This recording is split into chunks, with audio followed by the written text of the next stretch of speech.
Welcome to the deep dive. We've got a really interesting pile of sources here today.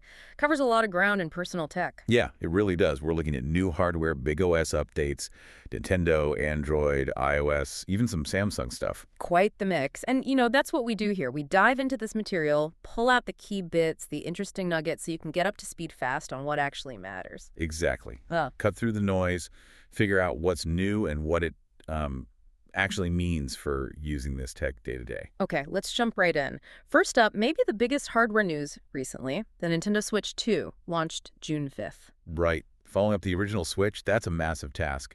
And it looks like, well, they've stuck with the core idea, hybrid design, handheld, tabletop, docked. But with some key upgrades. The sources mention a larger screen, LCD this time, more storage, graphics boost, tweaked social features. The works, really. And the display specs definitely got a bump. We're talking potentially 1080p up to 120 Hz in handheld or tabletop docked, pushing 4K at 60 Hz. Now here's something interesting for gamers. Variable refresh rate. VRR support. That's huge for smooth visuals. Yeah, theoretically. Helps with screen tearing, makes motion cleaner. Big plus on paper. But there's a catch, right? Well, yeah. The sources are quick to point out games might not actually hit 120 Hz all the time, especially the demanding ones, and developers need to actively support VRR for it to work properly. So potential, but maybe not always realized potential. Pretty much. And we're already seeing feedback online, especially from people coming from the Switch OLED model. Ah, right. Missing the OLED blacks and colors. Exactly. Seems that jump to LCD, even with a higher refresh rate and resolution, is noticeable for some folks. It's a trade-off. Okay, what about the controllers? The Joy-Cons? Redesigned. Joy-Con 2s. They've apparently improved the HD Rumble, calling it HD Rumble 2. Someone even compared the intensity to old GameCube controllers, which is fun. Huh. Blast from the past. Anything else new there? Uh-huh. There's a new C button. Seems it's specifically for accessing game chat. And, maybe more surprisingly, built-in mouse controls for some games. Mouse controls? On a Joy-Con, how does that work? Details are a bit sparse, but yeah. Could be interesting for strategy games, maybe point and clicks. And how they attach is different, too. Yeah, it's magnetic now. But with a mechanical release button. Apparently they fiddled with magnets for the first Switch, but landed on this. Sources mention a really satisfying snap sound. Intentional, I bet, like a brand sound. Seems like it. They come with straps, like before, but these new ones, Switch 2 only. Okay, so Joy-Con 2s only work on Switch 2. What about the old ones? Can I use my original Joy-Cons? Mostly, yeah. Ah. Good news there. The sources say they work for most games and functions, but maybe not everything, like waking the console from sleep might require the new ones. Some specific older game features might be iffy. Gotcha. And people seem to like the feel better. Ergonomics. Early feedback suggests so. Mm. Seems they feel a bit better in the hands than the originals, which, was a common complaint. Good they address that. All right, let's talk power. Under the hood. Big jump here. NVIDIA Ampere GPU, 12 GB of RAM, and 9 gigs of that are specifically for developers. Double the RAM of the original Switch. That's substantial. Definitely. And that power ties into backward compatibility, which is, well, it's a bit complicated. How so? Don't old games just run better? Sometimes. If a Switch 1 game had an unlocked frame rate or used dynamic resolution, it might just naturally run smoother or look sharper on the Switch 2 because there's more headroom. But not always. Right. To get real improvements, like higher resolutions than originally intended or frame rates above the old cap, developers usually need to release specific patches for the Switch 2. Okay, so it's not automatic magic. Nope. And this actually leads to a potential snag people are mentioning. Some Switch 1 games, especially ones not designed for the original's native handheld resolution, can look kind of rough, blurry even, on the Switch 2's bigger handheld screen. Like blowing up a smaller image. Exactly. Someone compared it to the new 3DS XL situation back in the day. There's talk maybe developers could force a higher resolution, like dock mode resolution, even in handheld, but that needs specific support. And are these patches free? It varies. Simple performance boosts, like one source mentioned for Pokemon Scarlet and Violet potentially hitting 60 feet, may free. But big graphical overhauls, or adding new content alongside the boost, like for the Zelda games, those might cost extra. Makes sense. And DLSS is in the mix, too. Yep, confirmed for games like Cyberpunk 2077, NVIDIA's upscaling tech helps get better image quality without needing quite as much raw power. What about launch games? Any big names? Seems like a solid start. Final Fantasy VII Remake Intergrade, Street Fighter VI, Civ 7, which uses those mouse controls apparently, and Cyberpunk 2077 Ultimate Edition. Good third-party showing. Okay, and what's this about game key cards? Sounds different. It is. Games are getting huge, right? So this Yeah. is their solution. It's a physical card you buy in a store, but it doesn't have a whole game on it. Just a license. Basically, you still have to download the game. And you need the card inserted to play it. But it's not locked to your account. Keeps retail alive, handles big downloads. Interesting compromise. And what about my old digital Switch 1 games? They've introduced virtual game cards. Lets you transfer or even loan digital games to other Switch systems, including your new Switch 2. Finally. People wanted that. Anything else quick on Switch 2? Improved eShop, apparently. Smoother auto previews, better Wi-Fi chip, which is needed. The Win user review was pretty blunt about the old one. Battery life. Estimated 2 to 6.5 hours. Depends on the game. Yeah. USB-C charging. Most peripherals work, but no analog audio out. Some notes on PS5 Xbox controller compatibility, too. And that weird detail about designing it for the next societal shutdown? Yeah, odd phrasing. Maybe just means robust for home use. Oh, and some regional quirks with pre-orders, like Japan's being region-locked initially. Okay, shifting gears. Let's talk mobile OS. Android 16 is here. Yep. And the focus seems to be on 4 main areas: usability, multitasking, accessibility, and security privacy. Sounds like a refinement year. Polishing the experience. Seems like it. Things that make using the phone smoother day to day. Like what? Well, auto-grouping notifications, for one. Less clutter. Bundles-related alerts together. That sounds useful. And live updates in the notifications. So, tracking your Uber or your food delivery right on the lock screen. No need to open the app constantly. Nice. Saves a step. What else? Predictive back gestures. So before you swipe back, you might get a little preview of where you're going. Could stop you accidentally closing apps. Oh, I could use that. Haptic feedback on sliders for volume and brightness. Makes them feel more precise. And deeper support for adaptive refresh rates. Better battery life. Smoother visuals. Developers get new tools for that too. And for developers, anything specific? Yeah, improvements to how background tasks are managed. The job scheduler APIs. Better debugging, knowing why a job is waiting. Also, camera improvements in the Camera 2 APIs, hybrid auto exposure, better night mode detection, more flexibility, and some graphic stuff with AGSL for custom effects. Okay, sounds good on paper. But what's the reality?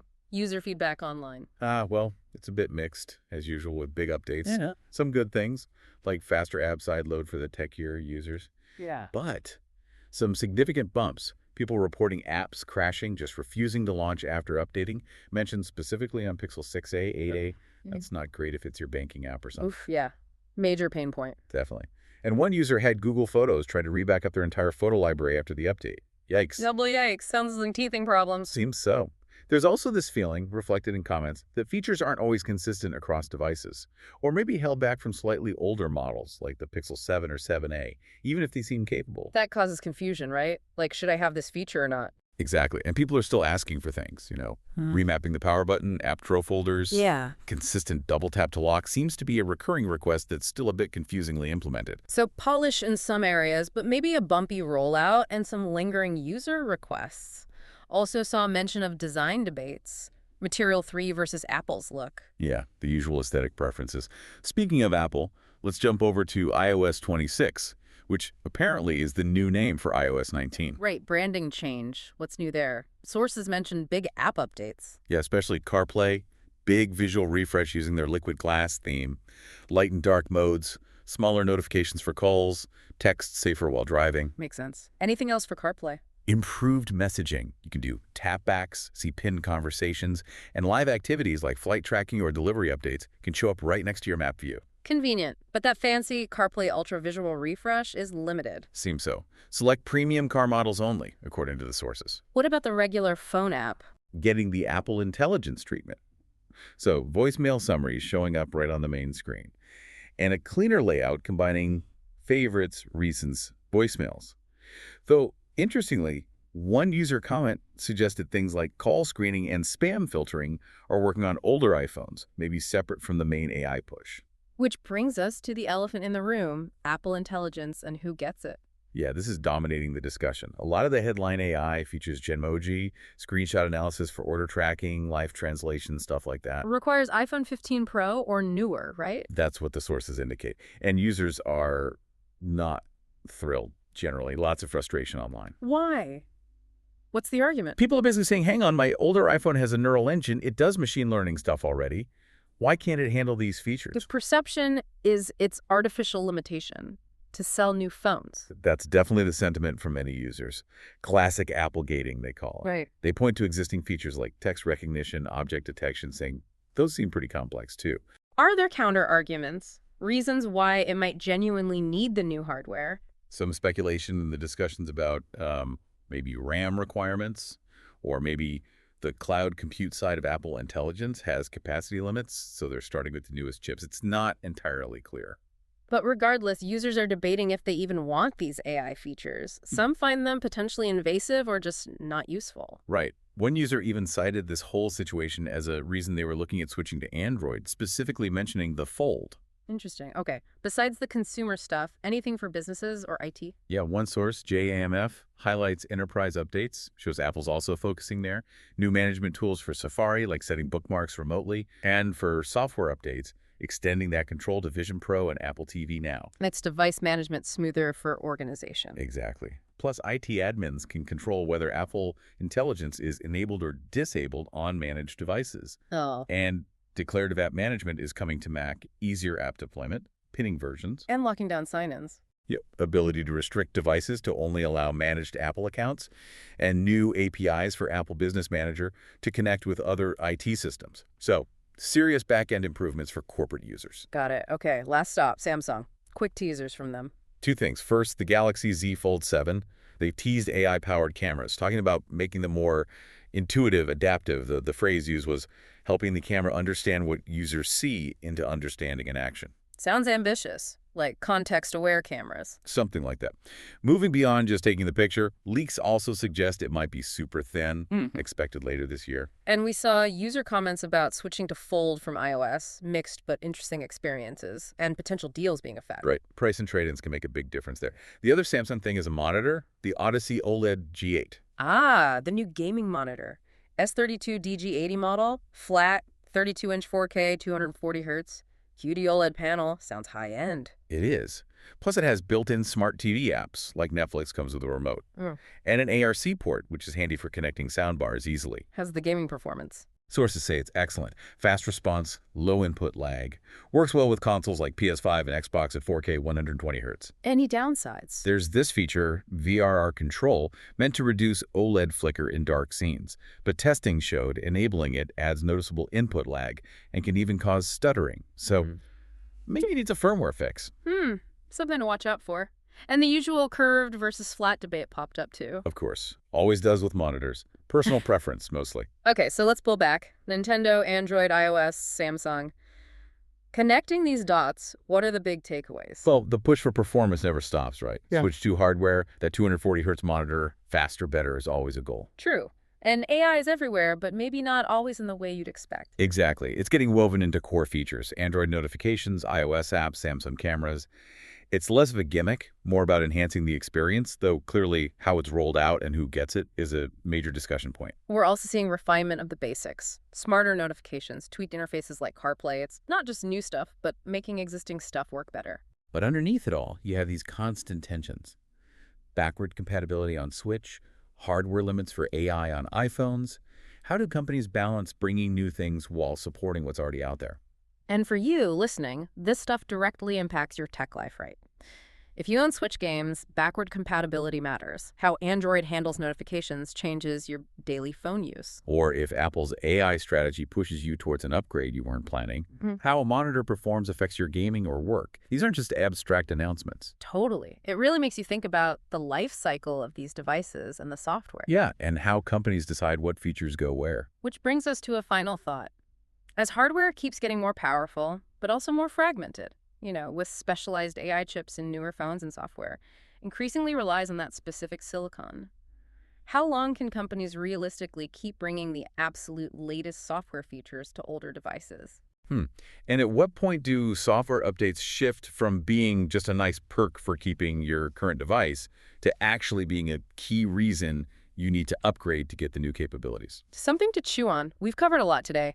Switch 2 details, Android and iOS updates, Samsung's latest. Definitely a dense dive into those sources. Thanks for bringing them for the deep dive. Lots to think about. Always more to learn. Keep exploring. Until next time.